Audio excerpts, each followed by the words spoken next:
Hello and welcome to today's primary election information session on voting with Sarah Gonzalez from the Office of the City Clerk for the City of Los Angeles. My name is Hilda, and I'm a librarian here at the Los Angeles Public Library. Sarah Gonzalez is Outreach Program Manager with the Office of the City Clerk Election Division. She has been with the Election Division for over a decade and overseen the City Employee Poll Worker Program and the training of community poll workers. Since 2018, she has worked in outreach focusing on voter education. She loves engaging the public and how information empowers Angelenos to ask more questions, educate others, and mobilize to participate in the voting process. At the end, we will have a question and answer session. So please write your questions in the chat and they will be answered during that part of the program. On the last note, today's program is being recorded and you'll be able to watch it on the YouTube channel for the library. And now I will turn it over to Sarah. Hi, Hilda. Nice to see you. So I'm glad you're all joining us. My goal today is to make sure that we are all prepared for the upcoming June election. So we have a primary election coming up on June 2nd. Election days are usually on a Tuesday, but as we know in LA County, we're so lucky that we have opportunities for 10 and 4 days of early voting, including Election Day. Sometimes people wonder, what is the election in June and what is the election in November? So before we get started, I just kind of want to give you all an idea about why do we have a primary election and why do we have a general election. So the primary, sometimes referred to as the June primary, the purpose is when there are a lot of candidates in a field, the voters in Los Angeles get an opportunity to vote. And if one candidate wins a position outright, meaning they receive 50% of the vote plus one vote, then there is no runoff election into the general election. But when a top frontrunner isn't selected because of 50% plus one isn't earned, then the top two vote getters move on to our November 3rd general election. So that's a little bit about why we have those two election days. So what is going to be on the ballot this upcoming June 2nd? It's an exciting year.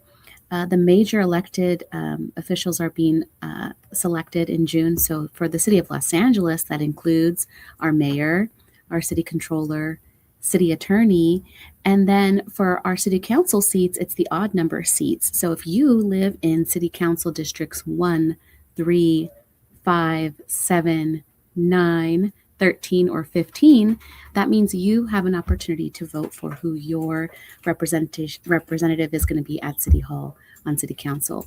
If you live within LAUSD board districts 2, 4, or 6, you'll also be selecting a Board of Education representative. If you see on the screen there's a QR code for you. If you scan that, that'll take you to our page of the city clerk's office where candidates have had an opportunity to record a video message to voters. So if you feel like that would help you make a decision, I really encourage you to visit it.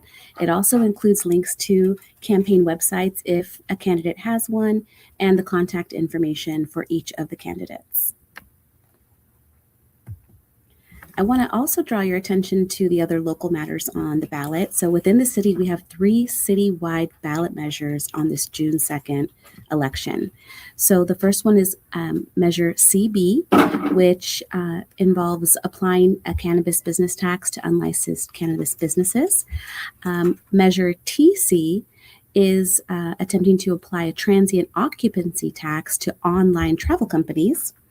And Measure TT is seeking funding for city services through a modification of the transit occupancy tax. So might not be familiar with what those measures are asking, but I want to highlight the photo right there is our voter information pamphlet.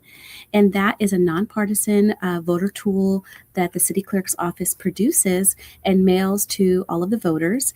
And if you scan that QR right there, you'll be able to see the title and summary of each one of these ballot measurements. You'll also be able to read arguments for and arguments against each of the measures that were submitted by different groups. And so hopefully that'll help you make a decision on whether you'd like to vote yes or no on any one of these measures. other things that are on the ballot outside of the city of Los Angeles, of course, on the federal level, depending on where you live and your voting district, on your ballot, you may see opportunities for you to vote for U.S. Senator, U.S. State Representative, official party nominees for different qualified party positions. On the state level, depending on where you live, you might be voting for a state senator or a state assembly person.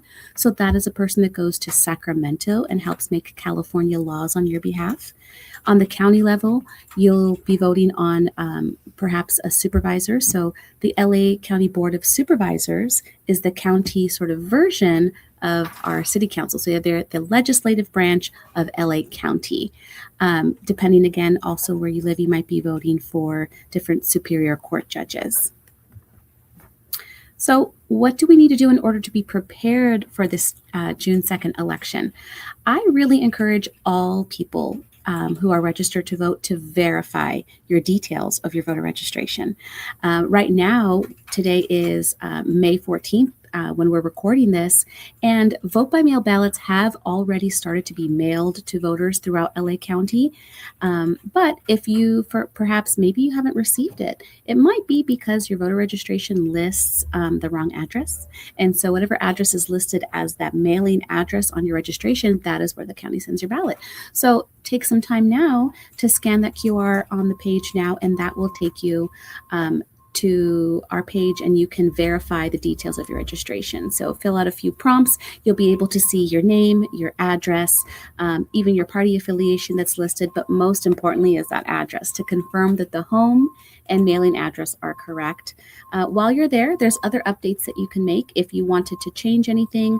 Perhaps you've legally changed your name recently, or perhaps you'd like to update your language preference. So if you or somebody you know prefers to speak a language other than English and they feel more comfortable maybe completing their ballot or reading their instructions in that language, you can update that through this link as well. If you want to make any updates to your registration, online is not the only option. Of course, our libraries host our voter registration display boxes, so you can get a hard copy form at any one of our awesome libraries throughout the city of Los Angeles. I want to discuss a little bit about how we vote in Los Angeles. We have a lot of changes since the 2020 election. We adopted this new model of voting. So if you've noticed, way in the past, we used to go to, let's say, a neighborhood polling place, and that was our assigned location, and we would go there only on election day. LA County now has so many more options. So what we've done is adopted this vote center model where any registered voter in the county of Los Angeles can go to any vote center throughout LA County. So you don't have to go to one assigned place. This really makes it convenient for people. You know, election day used to happen on just the one day, the Tuesday of the election.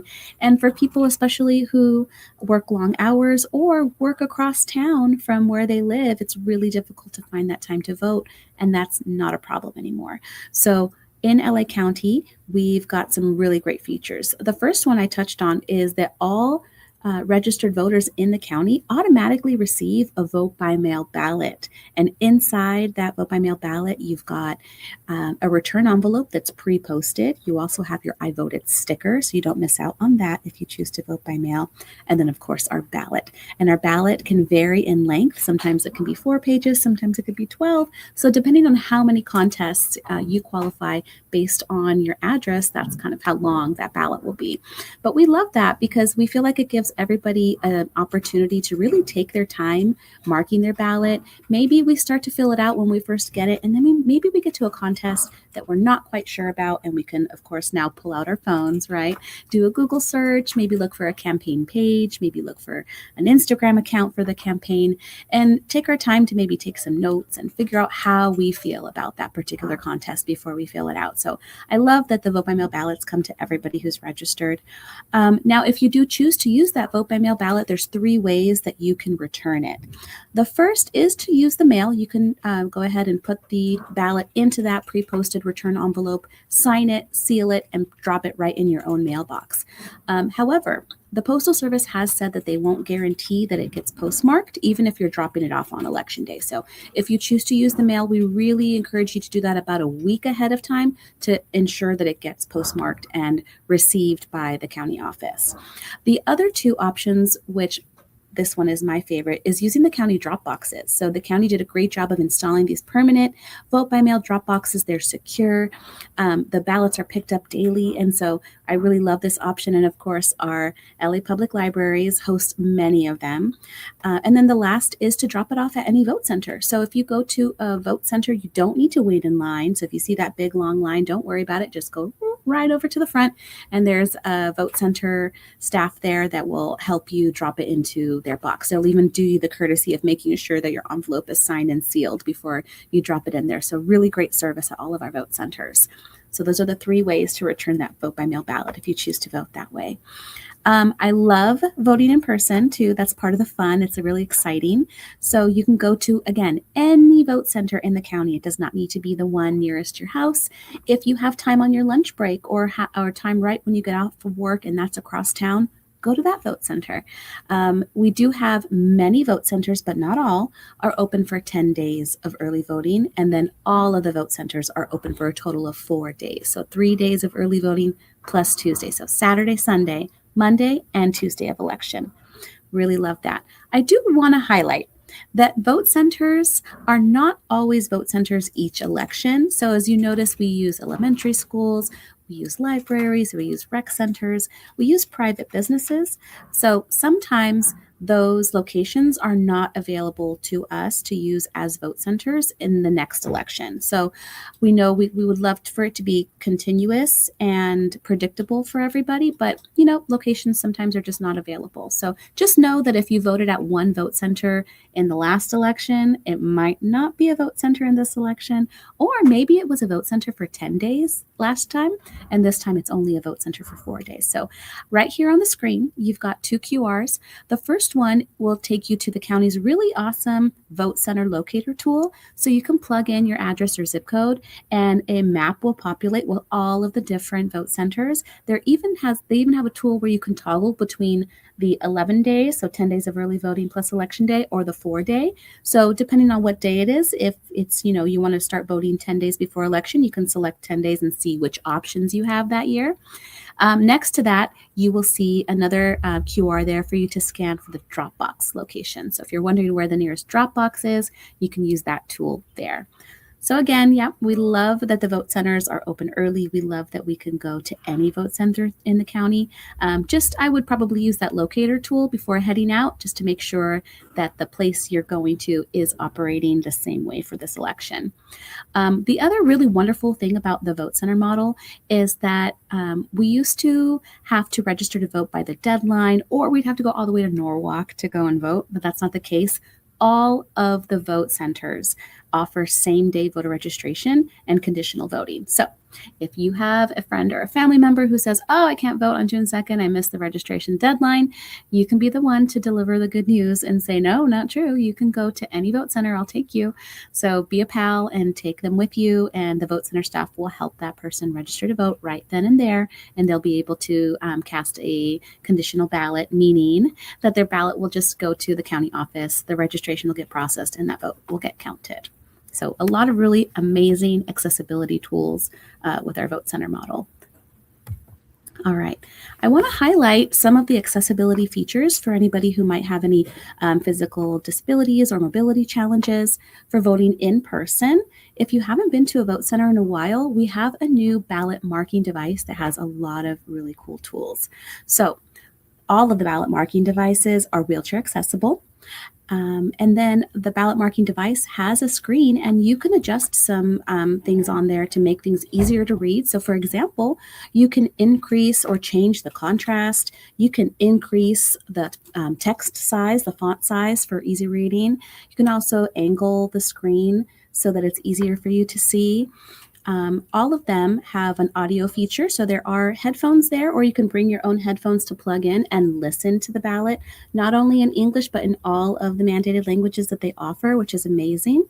And then, of course, all of our vote centers offer curbside voting if for any reason a voter feels that they can't physically enter the polling place. Really polite and happy to serve you. Vote center worker will come out and help process your voting right there from the comfort of your car. Another feature that I want to highlight is the interactive sample ballot. So we know that the sample ballot, it's a paper booklet that comes to your house every election. That's a great tool for you to practice deciding what you want to vote for in that election.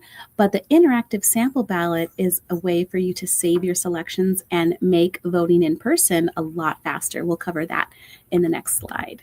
So this tool's been around for a few years, but I find that a lot of people aren't taking advantage of it. So maybe try it out. You don't have to use it just by trying it. But if you scan this QR, it's going to take you to the county's page where you can access your particular interactive sample ballot. So what is that? Well, it'll ask you for a few prompts, as you see there, your last name, your date of birth, your house number. And the reason it's asking you for that is because it's going to populate the selections that you get to vote on in this election. So this tool's really cool. You can go through and make your selections and save them.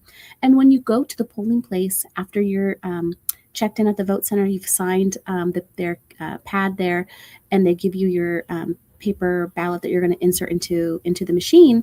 When you get to the ballot marking device, you have the option of scanning your QR, and all of the selections that you made and saved populate onto the voting machine, which is called the ballot marking device. And then you can scroll through and review and make sure that there aren't any things you want to change before saving and accepting. So it really speeds up the voting process because you don't have to go and make all of those selections again on the ballot marking device. It's a good tool. So if it sounds fun to you, interesting, you think it might make things smoother for you, I really encourage you to use it. It's pretty fun. What this is not voting online. You're just pre-selecting your choices. Think of it as kind of like an electronic note page that you're taking with you, the notes that you took about what you wanted to vote on. It doesn't save any identifiable information, and the QR only uploads the selections that you made previously. So a really cool tool. I encourage anybody to test it out this year. Another great feature I want to highlight is California Ballot Tracks allows you to track your ballot. So if you go to that site there, it will tell you where your ballot is. So for example, let's say I haven't received my ballot yet, and I'm wondering, my sister received hers, but I haven't. What's going on there? And I go to Ballot Tracks. It might tell me that my ballot is being prepared, or it might tell me my ballot has been mailed, meaning it's on its way. It'll even tell me the day. So let's say it was mailed and it was mailed yesterday. I could probably give it a day or two for it to get to my house. If it was mailed, let's say a week ago, that might tell me, something might have gotten lost in the mail. I need to contact the county and see what's going on there.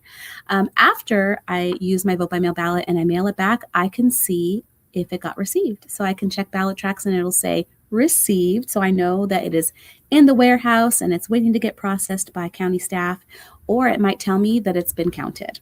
So it's really great. It tells you exactly where your ballot is all throughout LA County. I really encourage you all to follow us on all of our social media accounts. We are at LA City Clerk, so capital L, capital A, City Clerk.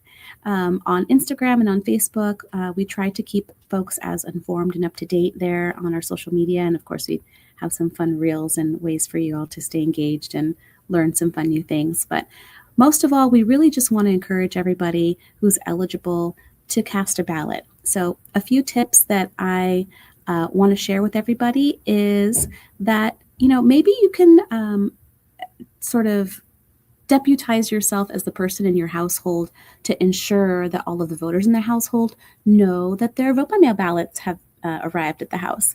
Maybe you can plan a little family meeting and ask, hey, do you guys want to maybe start to fill out some of these things together? Maybe have a little discussion, or maybe we can break down the ballot into a few sections, and I will do my research on these races and you'll do your research on those, and we'll come back together and share it.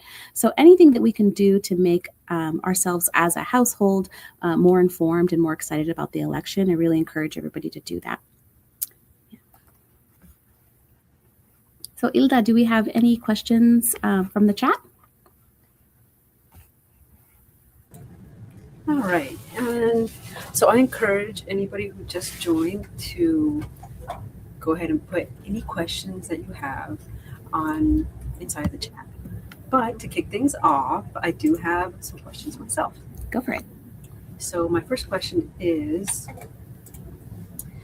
what is one thing you wish voters knew if they were unsure about what to choose? Yeah. So this one, I will say, even though I consider myself to be, pretty civically engaged, I didn't really know this next tip that I'm going to give you. So I really hope this helps. A ballot can be really long. Sometimes we have 14 choices to make. Sometimes we have 50 choices to make on a ballot. And so I want everyone to know that it's not like a Scantron test back when we were in high school where you have to fill out an answer for every single question or you'll lose points. On a ballot, if you're not sure about what to select, you can skip it. It's okay to leave things blank on your ballot. In a perfect world, we would all be so engaged that we would do all of our election homework and be really confident about all the selections on our ballot. But that's not everybody's reality. So if you are ready to vote for, let's say, 3 contests on your whole ballot, then mark those contests and submit that ballot.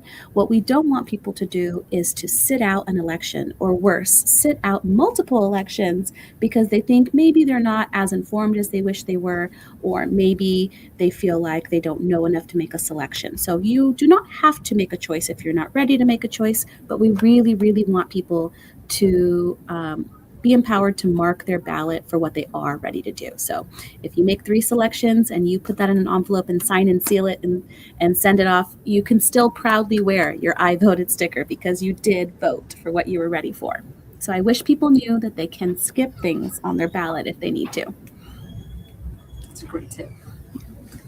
And I have another one. So what resources can voters use to help make their decisions? That's a good one.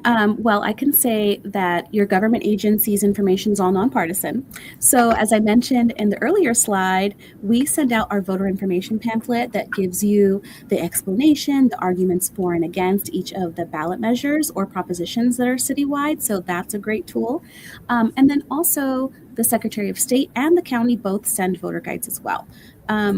I will also encourage you to use one of my nonpartisan favorite tools, which is our local NPR affiliate, LAist, has a great tool called the Voter Game Plan, and they and their reporters do a great job of compiling a lot of info. They do great descriptors about what each of the elected seats are. So if you're wondering, what does a mayor do? They have a great explainer there. If you're like, why should I care who controller is? They kind of tell you what their duties are. So that's a great tool. So any of the nonpartisan guides from your government agencies like us, or nonpartisan, organizations or news sources that you like, do a pretty good explainer. I know it's notoriously difficult to find information, let's say about county judges. So you're going to have to do a little bit more work. Now in the age of social media, we are at a bit of an advantage because whereas it used to be really difficult for a campaign to create a whole website, now they can just create an Instagram account. So you'd be surprised if you if you search on Instagram for a particular candidate, you might find their page and get a little bit more information about them. All right. Yeah, I've actually used the LAist resource as well. So yeah, they're pretty great. Attest to it. Yeah. Looks like we do have a question. Portia was saying thanks for the nonpartisan rec. Yeah, it's hard. Sometimes if you just use the campaign websites, they're wonderful and can be informative. But if I was running, I would say some nice things about myself too. So kind of hard to find, a whole, recommendation. I will say if you personally have trusted news sources, if there's a particular newspaper or publication that you trust to be balanced, many times they will also endorse a particular candidate. So you can kind of take that for what it is. If for the most part you tend to agree with their publishing, then you can take that advice as well. Okay. Mm-hmm. And we don't have any questions from the audience, but we do have one last question. Sure.